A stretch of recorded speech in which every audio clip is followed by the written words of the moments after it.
नमस्कार, आप देख रहे हैं आर्यन न्यूज और मैं हूं आपके साथ प्रियंका तिवारी। हाजिर हूं आपका अपना पसंदीदा कार्यक्रम लेकर जिसका नाम है अपना उत्तर प्रदेश। खबरों की ओर रुख करेंगे।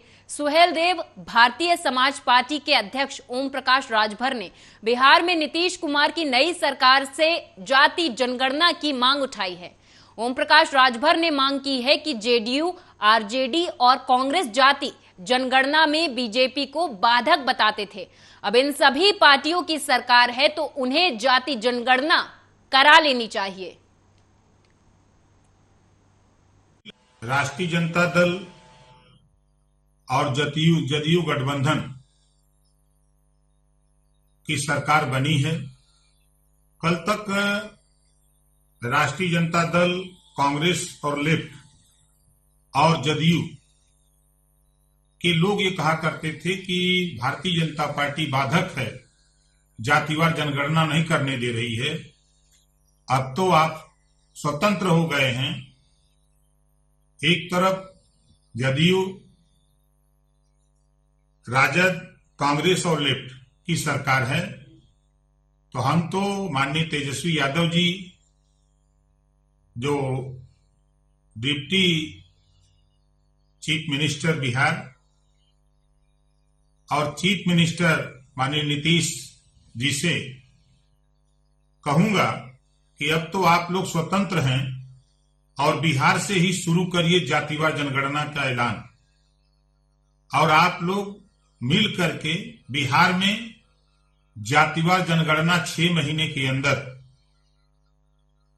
करा करके ये साबित करिए कि हम पिछड़े दलित अल्पसंख्यक को हिस्सा दे।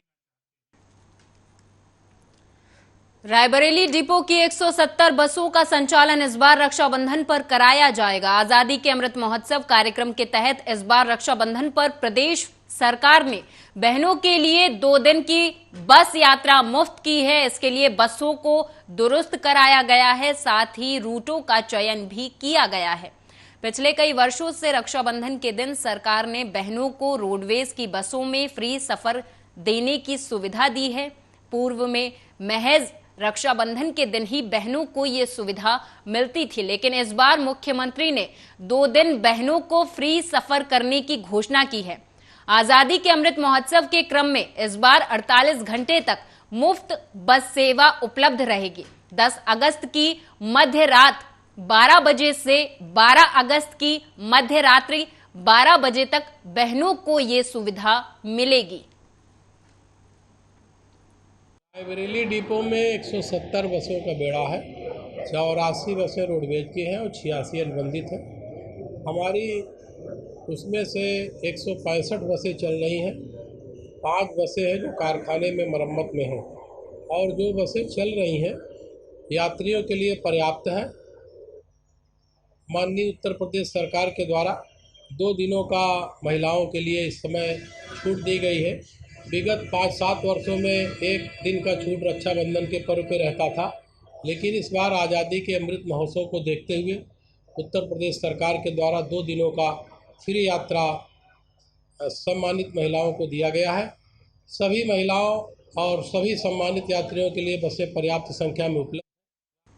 और इस बीच रायबरेली से बड़ी खबर सामने आ रही है। आप सभी दर्शकों को बता दें, जिले में कोरोना का विस्फोट हुआ है। डॉक्टर समेत 26 लोगों की रिपोर्ट पॉजिटिव आई है। जिले में एक साथ 26 मरीज मिलने से स्वास्थ्य विभाग में हड़कंप मच गया है। जिले में 796 लोगों की जांच कराई गई थी, जिसमें 26 लोग संक्रमित मिले हैं। जिले में एक मरीज की संख्या बढ़कर 75 हो गई। सभी मरीजों को होम आइसोलेट कराकर दवा की किट घर पहुंचा दी गई है। बड़ी खबर रायबरेली से, जहां पर जिले में कोरोना विस्फोट हुआ है। इस कोरोना विस्फोट से स्वास्थ्य विभाग में हड़कंप मच गया है। डॉक्टर समेत 26 लोगों की रिपोर्ट पॉजिटिव आई है।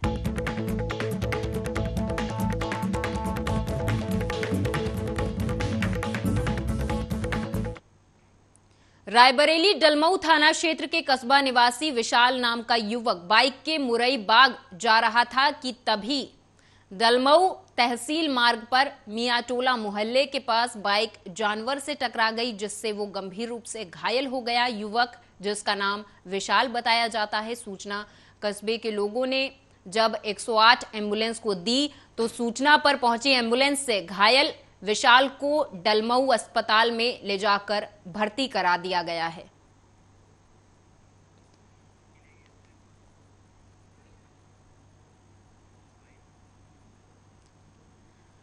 रायबरेली शिवगढ़ थाना क्षेत्र के अंतर्गत भवानीगढ़ चौराहे पर स्थित जनसेवा केंद्र के सामने खड़ी बाइक को टप्पेबाज उड़ा ले गए। बाइक चोरी करने की पूरी घटना सीसीटीवी कैमरे में कैद हो गई है। घटना की जानकारी मिलते ही पुलिस प्रशासन में हड़कंप मच गया है। मौके पर पहुंचकर पुलिस ने जांच पड़ताल शुरू कर दी है।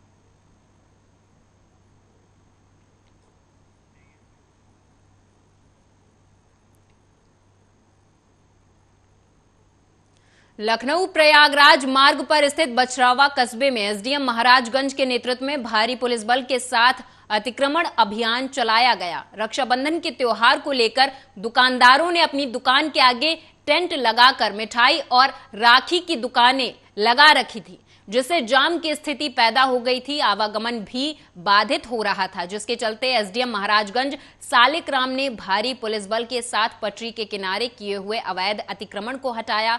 वहीं अवैध अतिक्रमण को हटाने के दौरान व्यापारी नेताओं के बीच तीखी झड़प भी हुई, लेकिन भारी पुलिस बल के आगे व्यापारी नेताओं की एक न चली।